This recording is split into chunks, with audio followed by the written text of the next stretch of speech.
أعوذ بالله من الشيطان الرجيم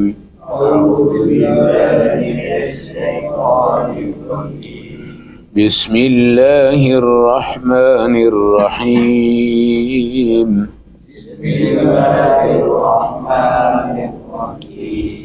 تلاوت کردہ آیت مبارکہ کا ترجمہ وعباد الرحمن، رحمان کے خاص بندے وہ ہوتے ہیں الذین یمشون علی الارض ہونا، جو زمین پر بڑی عاجزی کے ساتھ چلتے ہیں، وَإِذَا خَاطَبَهُمُ الْجَاهِلُونَ، جب ان سے جاہل لوگ کوئی غلط بات کہہ دیتے ہیں تو قالوا سلاما، وہ پھر بھی سلامتی کی بات کرتے ہیں۔ آیت نمبر 63، پارہ نمبر 19، سورۃ الفرقان۔ رحمان کے خاص بندے، بہت بڑا اعزاز ہے یہ لقب جس انسان کو مل جائے۔ سبحان الذی اسری بعبدہ، قرآن کہتا ہے 15 پارے میں اللہ اپنے عبد کو لے کر گیا معراج میں۔ اس عبد سے مراد کون ہے؟ نبی پاک صلی اللہ علیہ وسلم۔ جبرائیل امین سے جب میرے نبی سے عرض کی کہ یا رسول اللہ، آپ سید بننا پسند کرتے ہیں یا عبد، سردار، چودھری، بڑے، یا پھر عبد، ٹوٹا پھوٹا عاجز فقیر آدمی؟ ہمارے نبی نے فرمایا میں سید نہیں پسند کرتا، بادشاہ بننا پسند نہیں کرتا، میں عبد بننا کیا کرتا ہوں؟ عبد جو ہوتا ہے وہ اللہ کا وہ بندہ ہوتا ہے جو خدا کی بندگی بھی کرے۔ عباد الرحمن وہ کہتا ہے نا یہ مسلم لیگ کا بندہ ہے، یہ پیپلز پارٹی کا بندہ ہے، یہ تحریک انصاف کا بندہ ہے، یہ جمعیت علماء اسلام کا بندہ ہے، یہ جماعت اسلامی کا بندہ ہے، لیکن قرآن کہتا ہے عباد الرحمن، یہ سارے رحمان کے بندے ہیں جی۔ اور رحمان کی یاری ایسی نہیں ہے کہ جس کی 5 سال حکومت آئے گی پھر چلی جائے گی جی، 3 سال آئے گی پھر چلی جائے گی، 2 سال آئے گی پھر چلی جائے گی۔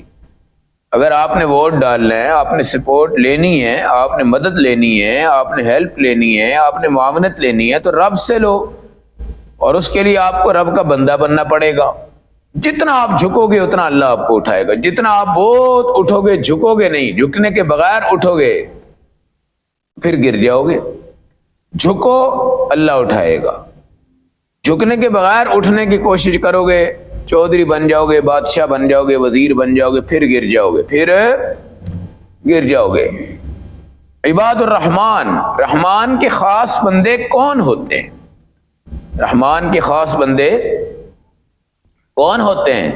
یہ پورے رکوع میں بہت سی آیات ہیں جس میں رحمان کے بندوں کی صفات بتائی ہیں کہ تمہیں کیسا ہونا چاہیے۔ تمہیں دیکھیں نا، ہر ایک کا دستور ہوتا ہے، ہمارے مدرسے کا بچہ ایسا ہونا چاہیے، ہمارے اسکول کا ایسا ہونا چاہیے، کالج کا ایسا ہونا چاہیے، یونیورسٹی کا ایسا ہونا چاہیے، آرمی کا ایسا ہونا چاہیے، پولیس کا ایسا ہونا چاہیے۔ لیکن عباد الرحمن، رحمان کے بندے کیسے ہیں؟ یمشون علی الارض ہونا، جو زمین پہ چلتے ہیں عاجزی کے ساتھ۔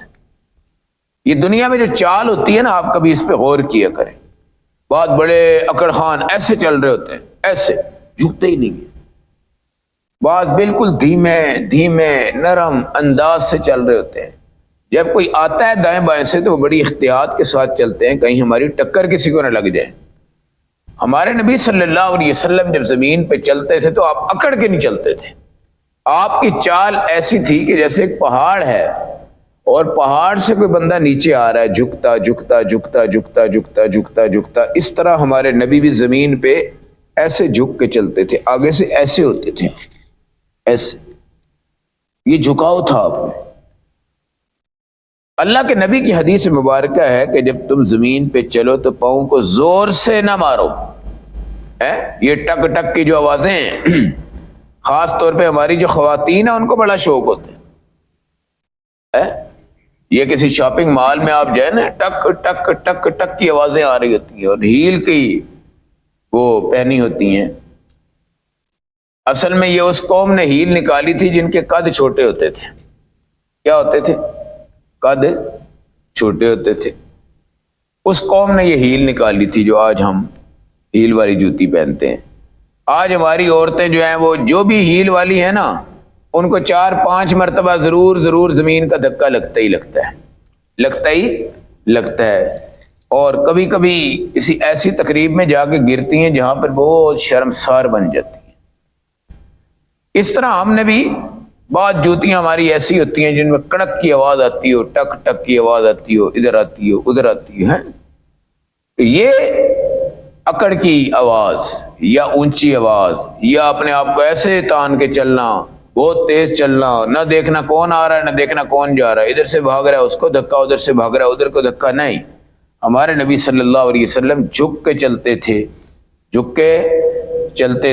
اس طرح چلتے تھے ینحت من الارض، جس طرح کہ آپ زمین سے نیچے آ رہے ہیں، تو جھکاؤ چلنا۔ حضرت لقمان نے اپنے بیٹے سے یہ فرمایا تھا کہ لا تمشی فی الارض مرحا، زمین پر اکڑ کے نہیں چلنا۔ زمین پہ دنیا کائنات میں ایک جگہ ہے جہاں ہم زمین پہ اکڑ کے چلیں تو ضروری ہے اکڑ کے چلنا وہاں پہ ضروری ہے۔ اس سے معلوم ہوتا ہے کہ حکم کس کا ہوتا ہے؟ رب کا۔ رب کہے کہ اکڑ کے چلو تو اکڑ کے چلنا ہے، رب کہے بھئی اکڑ کے نہیں چلنا تو اکڑ کے نہیں چلنا۔ وہ ہے بھئی رمل جو آپ طواف پہ کرتے ہیں۔ مشرک اس طرح کھڑے تھے، ہمارے نبی نے صحابہ سے فرمایا سینے تان کے چلو، فوجی پریڈ کی طرح رمل کرو۔ یہ رمل مرد کرتے ہیں وہاں پہ طواف میں، اور 3 چکروں میں رمل ہوتا ہے۔ 3 چکروں میں کیا ہوتا ہے؟ رمل ہوتا ہے۔ یہ جو رمل ہوتا ہے نا، اب یہ بڑے اکڑاؤ کی اور بڑی چودراہٹ والی چال ہوتی ہے، اور یہاں پہ یہ ضروری ہے۔ یہاں پہ کیا ہے؟ ضروری ہے۔ وہاں اگر رمل نہیں کرو گے تو گناہ ہوگا، اکڑ کے نہیں چلو گے تو گناہ ہوگا، کیونکہ اس کی علت جو ہمارے نبی نے بیان کی تھی کہ آج ہماری طاقت اور دہشت اور ہماری یہ چال جو ہے نا، یہ مشرک دیکھیں، ان کو پتا چلے کہ مسلمان کیا چیزیں ہیں۔ بھائی مسلمان کو اتنا صوفی بھی نہیں بننا چاہیے۔ اگر آپ کسی جہاد پہ ہیں تو ہمارے نبی نے فرمایا بال کالے کر لو، تاکہ تم جوان نظر آؤ، تمہارا روب قائم ہو جائے مجاہد کے لیے۔ بھائی کس کے لیے؟ مجاہد کے لیے۔ یا بیچارہ جو 60 سال کا اور 20 سال کی لڑکی سے شادی کر لی اس نے، اس کو عورتیں چھیڑتی ہیں جناب اس بڈھے سے تو نے شادی کر لی ہے، یا اس کی اپنی رغبت نہیں ہوتی، تو شرعی طور پہ یہ بندہ بھی اپنے بال کالے کر سکتا ہے، جوان بن سکتا ہے اپنی بیوی کے لیے بال کالے کر کے۔ ایسی بیوی جو عمر میں اس سے آدھے سے بھی زیادہ نیچے ہو، اور خاندان اس کو کہتا ہو پتہ نہیں اس نے کون سے بندے سے شادی کر لی، سفید بالوں والا بابا ہے، چٹا ہے، یہ ہے وہ ہے فلاں ہے، اس طرح کے معاملات ہوں، اور وہ کہہ دے بھائی تمہیں میرے بال کالے کر لو تاکہ مجھے تمہاری طرف رغبت حاصل ہو جائے، تو آپ بال کالے کر سکتے ہیں 2 وجہ سے۔ کتنی وجہ سے؟ ایک جہاد کے میدان کے لیے، ایک اگر چھوٹی عورت کی عمر ہے اس سے شادی ہو گئی ہے، آپ اس وقت اپنے بال کالے کر سکتے ہیں۔ رمل کیا جائے، رمل میں اکڑ کے چلا جائے، تو اکڑ کے چلنا ثواب ہے۔ اکڑ کے چلنا، زمین ہماری ماں ہے، یہ زمین ہماری ماں ہے۔ بعض لوگ اس پہ بڑے پاؤں گھسیٹ کے چل رہے ہوتے ہیں، بعض ٹھک ٹھک کی آوازیں لگا لیتے ہیں۔ آرام سے چلنا ہے، نرمی سے چلنا ہے۔ اپنی ماں کے ساتھ جس طرح کے ہمارے تعلقات ہوتے ہیں، عاجزی والے ہونے چاہیے، نرمی والے ہونے چاہیے، دھیمے انداز میں ہونے چاہیے۔ پھر اتنا سست بھی نہیں چلنا کہ جناب آپ زور پڑھ کے نکلیں یہاں سے اور آپ نے کہا جناب میں چنگی پہ جاتا ہوں۔ کہاں جاتا ہوں جی؟ اب وہ چل رہا ہے 10 قدم، پھر بیٹھ گیا، پھر 20 قدم چلا، پھر مغرب کے ٹائم جا کے وہ چنگی پہنچتا۔ کیا ہوا بھائی؟ بس میں سلو چل رہا تھا۔ ہمارے نبی صلی اللہ علیہ وسلم کی چال میں نا ایک معجزہ تھا۔ کیا تھا؟ حضور جب چلتے تھے تو صحابہ بھی چلتے تھے۔ کئی صحابہ سوچتے تھے ہم تو بڑی واک شاک کرتے ہیں، ہم تو بڑی چال میں تیز ہیں، ہم تو بہت آگے نکل جائیں گے، لیکن معجزہ یہ تھا کہ نبی سے آگے کوئی بھی نہیں نکل سکتا تھا۔ آپ کی شان تھی۔ صحابہ کہتے ہیں حضور چلتے تھے، دوڑتے نہیں تھے، لیکن تیز رفتاری سے چلتے تھے تاکہ وقت کو جلدی کاٹے اور کسی جگہ پہ پہنچے اور کوئی دین کا کام کرے۔ اب صحابہ حضور کے پیچھے دوڑ کے پہنچ رہے ہیں۔ ایک دفعہ آپ نے اما عائشہ سے جب دوڑ لگائی تو نبی پاک صلی اللہ علیہ وسلم آگے نکل گئے، ظاہر ہے آپ نبی ہیں۔ اب حضرت عائشہ تھوڑی سی پریشان ہوئی، پھر ہمارے نبی نے خود ایک دفعہ دوڑ دوبارہ لگائی تو آپ بڑے سلو ہو گئے اور عائشہ کو آگے کر دیے. وہ ان کی حوصلہ افزائی تھی، وہ ان کی کیا تھی؟ بلکہ آپ جس سواری پہ بیٹھے تھے اما حلیمہ سعدیہ کی اونٹنی پہ، وہ بیچاری بالکل لاغر اور مرنے کے قریب تھی، تو اللہ نے اس کو صحت بھی دے دی، چستگی بھی دے دی، تیز بھی ہو گئی، سب کو چھوڑ گئی، حلیمہ سعدیہ کے محلے میں سب سے پہلے پہنچ گئی. ہمارے نبی کے معجزے ہیں. تو بہت آہستہ نہیں چلنا چاہیے، بہت تیز بھی نہیں چلنا چاہیے، آپ درمیانی رفتار سے چلیں. اور چال کا بڑا فرق ہوتا ہے، چال اچھی ہو تو بندے کی صحت بھی کیا ہوتی ہے؟ اچھی ہوتی. ایک حدیث میں کتاب الایمان بخاری شریف میں ہمارے نبی نے ترغیب دیا امت کو کہ وَاسْتَعِینُوا بِالْغَدْوَةِ وَالرَّوْحَةِ وَشَيْءٍ مِّنَ الدُّلْجَةِ، 3 وقت سیر کیا کرو. کیا کیا کرو بھائی؟ ایکسرسائز کریں، واک کریں، ورزش کریں. یہ حدیث سے ثابت ہے. طب نبوی آپ پڑھیں، وَاسْتَعِینُوا بِالْغَدْوَةِ صبح صبح، وَالرَّوْحَةِ شام کو، دوپہر کو. اس سے بعد اطباء نے لکھا ہے کہ دن کا کھانا کھاتا ہے اگر آپ، تو اس میں بھی 70 قدم آپ کو چلنا چاہیے. وَشَيْءٍ مِّنَ الدُّلْجَةِ، اور کچھ رات کو واک کریں. جو بندہ رات کو روٹی لیٹ کھائے سو جائے نا، وہ دائمی مریض بنتا ہے، دائمی مریض بنتا ہے. جو بندہ جلدی کھاتا ہے اور کھانے کے بعد اچھی طرح تھوڑا چل پھر لیتا ہے تو الحمدللہ اس کو یہ ٹینشن نہیں ہوتی. اس ٹائم سے پہلے پہلے بندے کو کھانا کھا لینا چاہیے. اب اگر 7، 7:15، 7:30 کا ٹائم ہے تو بندہ 6:30 بجے روٹی کھا لے، 9:30، 10 بجے سو لے، تو یہ تقریباً آپ کے لیے 3.5، 4 گھنٹے ہیں. سونے سے پہلے آپ نے کھانا کھا لیا تو آپ کو کوئی پریشانی نہیں ہوگی. اب رات کو جناب ہم یہاں سے نماز پڑھی اور گھر گئے اور وہاں سے موٹر سائیکل پکڑی اور جا کر ہوٹل پہ کڑھائی کا آرڈر دے دیا جی. وہ 11-12 بجے آنی ہے اور اس میں مثالیں وہ ہوتے ہیں رچ کے جو ہم پورا مہینہ گھر میں نہیں کھاتے. پورا مہینہ گھر میں جتنا مرضی آپ کو ہوٹل والے کہہ دیں نہیں ہمارے گھر میں مثالیں نہیں ہوتے، ہم بڑی سادہ بناتے ہیں، بالکل جھوٹ ہے، بالکل ہے. اب دیگ والا آپ سے کہتا ہے میں دیگ بناؤں گا مرچ نہیں ڈالوں گا، چلو ٹھیک ہے بھائی لال مرچ نہیں ڈالی، لال مرچ بھائی وہ باقی جو 17-18 مثالیں ڈال دی ہیں وہ کس کھاتے میں جائیں گے؟ لال مرچ کی جگہ وائٹ مرچ ڈال دی، دوسری ڈال دی، نہیں ڈالی، جو بھی کیا باقی مثالیں تو ڈال دی ہے نا. آپ کے نزدیک وہ بڑا سیمپل سا کھانا ہے لیکن وہ بھی 15 مثالوں سے بھرپور ہوتے ہیں. اور یہ جو کڑھائیاں بنانے والے ہوتے ہیں یہ کوئی اتنے صوفی تو ہے نہیں ہے کہ ہمیں جناب ہلکا سا نمک اور مرچ ڈال کے آگے رکھ دیتے، لوگ کھائیں گے کہاں سے؟ وہ بھی کہتے ہیں جناب واہ جی واہ مزہ آ گیا. اب وہ مزہ اس طرح کا ہوتا ہے کہ صبح کی نماز میں نہیں اٹھ سکتے، صبح ان کے منہ کا ذائقہ نہیں بنا ہوتا، صبح ان کے اوپر دباؤ ہوتا ہے، کھچاؤ ہوتا ہے، تناؤ ہوتا ہے، وہ فریش ہو کے نہیں اٹھ سکتے. جو ہمارے آباء و اجداد تھے وہ تو مغرب کے ساتھ اکثر تو عصر کے بعد روٹی کھاتے تھے. ہمیں یاد ہے مدارس کا ایک وقت ہوتا تھا کہ صبح 9 بجے وہ دیتے تھے ہمیں، ناشتہ بھی اسی میں، کھانا بھی اسی میں، ناشتہ بھی اسی میں، کھانا بھی اسی میں، اور اس کے بعد شام کو 5 بجے دیتے تھے، 5 بجے. اب 5 سے لے کر اگلے صبح 9 بجے تک بس آپ نے گیپ کرنا ہے.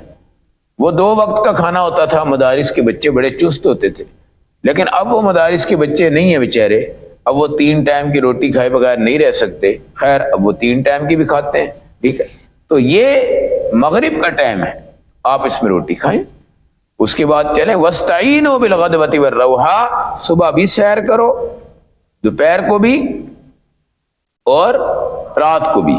3 ٹائم کی واک کرنی چاہیے، 3 ٹائم کی واک کرنی چاہیے، 3 ٹائم میں کوئی ایکسرسائز کرنی چاہیے، 3 ٹائم میں چلنا پھرنا چاہیے.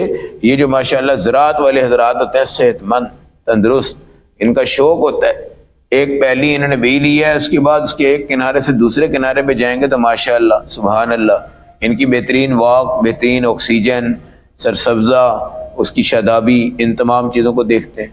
اس لیے اپنی چال سے مسلمان پہچانا جاتا ہے کہ عاجز ہے، نرمی سے چل رہا ہے، خوبصورت انداز سے چل رہا ہے، پیار سے چل رہا ہے، اور اس میں کوئی اکڑاؤ نہیں ہے، کوئی تناؤ نہیں ہے، کوئی کھچاؤ نہیں ہے. اس لیے چال سے بندے کو پہچانو.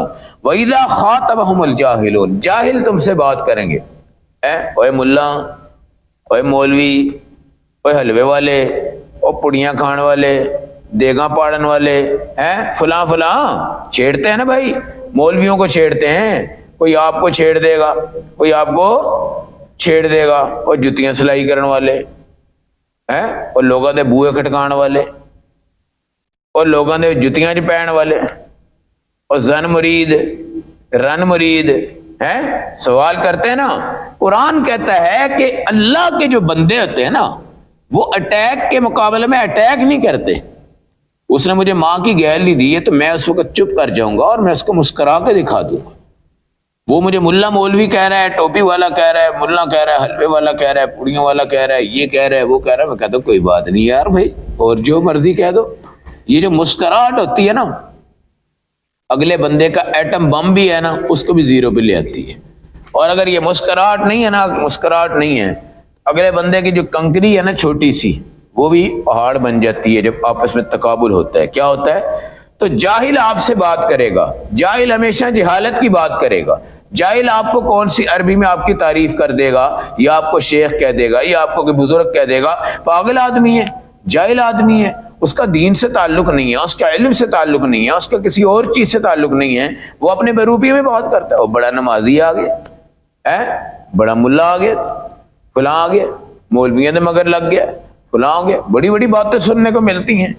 اللہ والوں کو دین میں راستے میں جب وہ نکلتے ہیں تو بڑے بڑے پہاڑ ٹوٹتے ہیں، بڑے بڑے اعتراض پڑتے ہیں، بڑے بڑے الزام لگتے ہیں، مگر قرآن کہتا ہے قالوا سلاما۔